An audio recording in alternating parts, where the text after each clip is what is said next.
শবে কদর পাওয়ার সহজ উপায় কি? শবে কদরের নামাজ ও দোয়া আছে কিনা? শবে কদরের রাত যেহেতু একেবারেই চূড়ান্তভাবে ফিক্সড কোনো রাত নয়, সেজন্য শবে কদর পাওয়ার উপায় হলো রমজানের শেষ দশকের প্রত্যেকটা রাতে ইবাদত করা।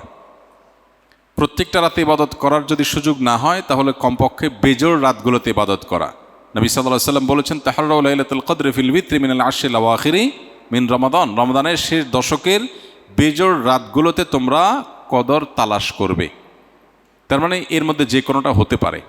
আল্লাহ তাআলা বিষয়টাকে উজ্জ্বল রেখেছেন কেন? হাফেজ ইবনে হাজার আসকালানী রহমতুল্লাহ আলাইহি বিশ্ববিখ্যাত হাদিস ব্যাখ্যাতা, হাদিস বেত্তা, তিনি সহিহ বুখারীর বিখ্যাত ব্যাখ্যা গ্রন্থ ফাতুল বারীতে লিখেছেন যে আল্লাহ রাব্বুল আলামিন লাইলাতুল কদর নির্দিষ্ট একটা রাতকে ফিক্সড করে না দিয়ে, এই যে শেষ দশক আবার বেজোড় রাতগুলোর মধ্যে সম্ভাবনা বেশি, এটা করেছেন যাতে করে আমরা বেশ কয়েকটা রাত ধরে ইবাদত করতে পারি। এখন মনে হতে পারে এটা তো আমাদের কষ্ট হচ্ছে, আমাদের জন্য বোঝা হলো, ফিক্সড হলো তো আমাদের জন্য সহজ হয়ে যেত। মরার পর যখন আমল নামা হাতে পাবো, তখন মনে হবে ইস, এই লাইলাতুল কদর আল্লাহ শেষ 10 রাতের মধ্যে রেখেছেন, পুরো রমজানে রাখতেন তাহলে 30 রাত ধরে ইবাদত করতে পারতাম। কারণ তখন লাভটা চোখে আসবে এবং দেখা পড়বে। তো এই জন্য লাইলাতুল কদরের জন্য শেষ রাতে বেশি বেশি ইবাদত করতে হবে। এটা হলো লাইলাতুল কদর পাওয়ার সহজ উপায়। আরেকটা সহজ উপায় আছে, সেটা হলো যে এতেকাফ, যেটা এতক্ষণ বললাম। আপনি মসজিদে এতেকাফ করেন, তাহলে লাইলাতুল কদর পাওয়াটা এমনিতেই সহজ হয়ে যাবে।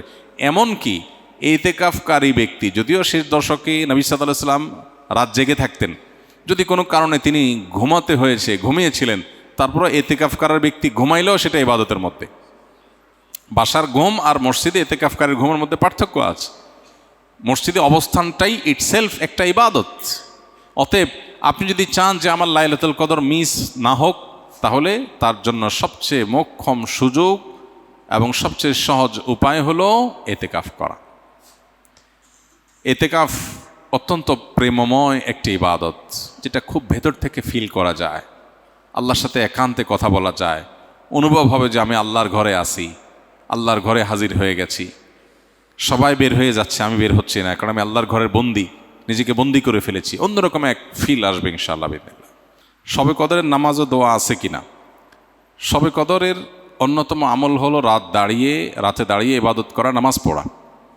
এই জন্য আমরা লাইলাতুল কদরে ইনশাআল্লাহ তৌফিক অনুযায়ী 2 রাকাত করে করে লম্বা লম্বা কেরাত, লম্বা লম্বা রুকু, লম্বা লম্বা সিজদা দিয়ে খুব মনোযোগের সাথে দীর্ঘ সময় নিয়ে আমরা নামাজ আদায় করার চেষ্টা করব। এটাই হলো লাইলাতুল কদরের নামাজ। এর কোনো রাকাত সংখ্যা নাই যে এত রাকাত পড়তে হবে, যার যতটুকু তৌফিক হয়, 2 রাকাত, 4 রাকাত, 6 রাকাত, 8 রাকাত, তারাবির পরে রাতভর আমরা সে নামাজগুলো পড়তে থাকবো ইনশাআল্লাহ। নামাজের পাশাপাশি লাইলাতুল কদরে করার জন্য স্পেশাল আমল নবী করিম সাল্লাল্লাহু আলাইহি সাল্লামের পক্ষ থেকে রেকমেন্ডেড আমল একটাই আছে, সেটা হলো মা আয়েশা রাদিয়াল্লাহু তাআলা আনহা বর্ণিত হাদিসে যে দোয়ার কথা আমরা জানি, সেটা হলো আল্লাহুম্মা ইন্নাকা আফুউন তুহিব্বুল আফওয়া ফাফু আন্নি। হে আল্লাহ, আপনি ক্ষমাশীল, ক্ষমাশীলতাকে পছন্দ করেন, অতএব আমাদেরকে ক্ষমা করে দিন। এই দোয়া বেশি বেশি করে করা। এর বাইরে আমরা জিকির, আজকার, তাসবিহ, কোরআন তেলাওয়াত, দোয়া, রোনাজারি, এগুলোর মাধ্যমে পুরো রাত অতিবাহিত করার চেষ্টা করব ইনশাআল্লাহ। নামাজের ক্ষেত্রে বিশেষ কোনো নামাজ নাই যে লাইলাতুল কদরের এরকম এত রাকাত নামাজ, প্রথম রাকাতে অমুক সূরা এতবার, তমুক সূরা এতবার, এরকম কোনো বিশেষ নিয়ম নাই। বরং অন্য যে কোনো নামাজের মতো যে কোনো সূরা দিয়ে আমরা নামাজগুলো পড়তে পারি। ভেঙে যায় কি কি কাজ করলে? এতেকাফ ভেঙে যায় এতেকাফ করার পর কেউ যদি মসজিদ থেকে শরিয়া গ্রাহ্য ওজর ছাড়া বের হয়ে যায়। আপনি এতেকাফ করতে আসছেন, এতেকাফ করতে আসার পরে আপনি বাহিরে চলে গেছেন, একটু মার্কেটিং করা দরকার ঈদ সামনে, তাহলে আপনার এতেকাফ ভেঙে যাবে। শরিয়া গ্রাহ্য ওজর কি? আপনি ওয়াশরুমে যাওয়া লাগছে, এজন্য আপনি যেতে পারেন, ওয়াশরুমে যেতে পারেন। আর ওয়াশরুমে যেও আপনি আড্ডাবাজি করতে পারেন না।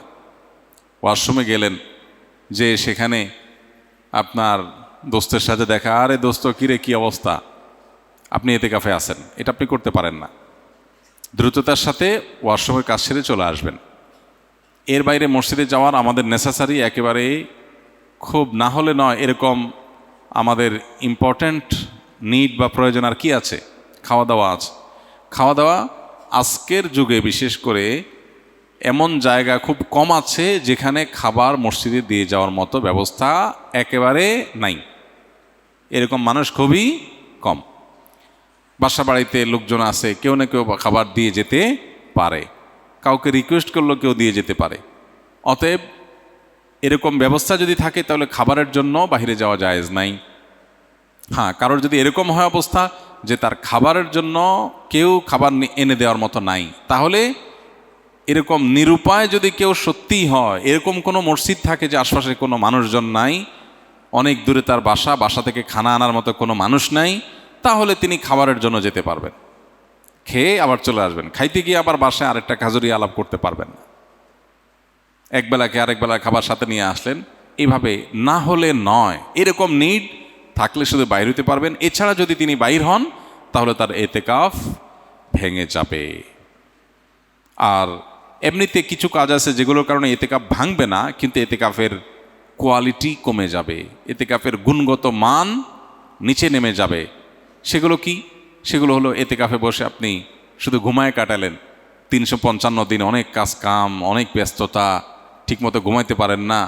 এই 10 দিন সুযোগ পাইছেন যে আলহামদুলিল্লাহ ডিস্টার্ব করার কেউ নাই, বাচ্চা নাই, বউ নাই, কেউ নাই, ঝামেলা নাই, ক্লায়েন্ট নাই, একটু মন মতো ঘুমাইলাম, তাহলে এতেকাফটা অর্থহীন হলো, এতেকাফটা ঘুমের জন্য না।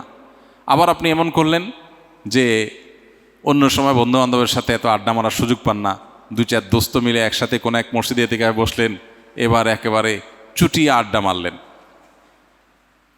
এগুলো এতেকাফের কোয়ালিটিকে নষ্ট করে দিবে। আর যদি আপনি ভারসাম্যের সাথে একান্ত প্রয়োজনীয় আলাপ করলেন আর বাকি সময় বাড়িতে মগ্ন থাকলেন, সেটা অর্থবহ এতেকাফ হবে। আল্লাহ আমাদেরকে ভালো করে এতেকাফ করার তৌফিক নসিব করুন। এতেকাফের ক্ষেত্রে আমাদের মধ্যে যে ভুল ধারণা আছে সেটা দূর করতে হবে, প্রান্তিকতা যেটা আছে সেটা দূর করতে হবে। আমি আমার ছাত্র জীবনে একবার এতেকাফে বসছিলাম, মনে আছে, বহু বছর আগে। তো যেখানে এতেকাফে বসেছি আমার সাথে এক বৃদ্ধ মানুষ বসছিলেন এতেকাফে। তো শীতের সময় ছিল তখন, রমজান, অনেক শীত, মসজিদে একটু ঠান্ডা বেশি। আমি হঠাৎ করে দেখি যে মুরব্বি নাই। তো দেখলাম মুরব্বি কই গেল, ওয়াশরুমে গেলে তো এত সময় লাগার কথা না। পরে তাকায় দেখি যে মসজিদের সামনে বাইরে ঘাস বিছানো মাঠ, উনি ওখানে রোদ পোহাইতেছেন। পরে বললাম, মসজিদে বললাম, চাচা এতেকাফ অবস্থায় তো রোদ পোহাতে বাইরে যাওয়া যাবে না। তো উনি খুব জোরে ধমক দিলেন। আমি ছোটো ছিলাম, মাদ্রাসায় পড়ি তখন। বলছে, হ্যাঁ তোমার মাথা, এতেকাফ ভাঙা এত সোজা মিয়া? আমি কি কারোর সাথে কথা বলতেছি? আমি রোদ পোহাইতেছি। তো এরকম ধারণা আমাদের সমাজে অনেকের মধ্যে আছে। আরেকজনকে আমি দেখছি, আমার মসজিদে উনি এতেকাফ করতে আসছেন, পরে হঠাৎ দেখি নাই, অনেকক্ষণ পরে আসছে। কেউ কই আসেন? বলে আমি ধান রোদ দিতে গেছিলাম, ধান শুকাইতে গেছি। ধান টান শুকায় আবার উনি চলে আসছেন এতেকাফে। তো যদি কারোর এরকম নিড থাকে যে তার বাহিরে কাজ করতে হয়, যেমন অফিসে জব করতে হয়, তার ছুটি নাই, কোনোভাবে ছুটি ম্যানেজ করতে পারেন নাই তিনি, তাহলে তিনি নফল এতেকাফ করতে পারেন। কিভাবে? মসজিদে গাট্টি বসকা থাকলো, যখন বাইরে চলে গেলেন তার এতেকাফ শেষ হয়ে গেল, যখন ঢুকলেন যতক্ষণ থাকলেন ততক্ষণ এতেকাফের নিয়ত করে থাকলেন। রাতের ইবাদতটা মসজিদে ভালোভাবে হয় বাসার চাইতে, সে নিয়তে থাকলেন, এটা হতে পারে। কিন্তু সুন্নাহ মাসনুন যে এতেকাফ, সেটা হলো পরিপূর্ণ সময়টা, দিন রাত পুরোটা সময় মসজিদে থাকা।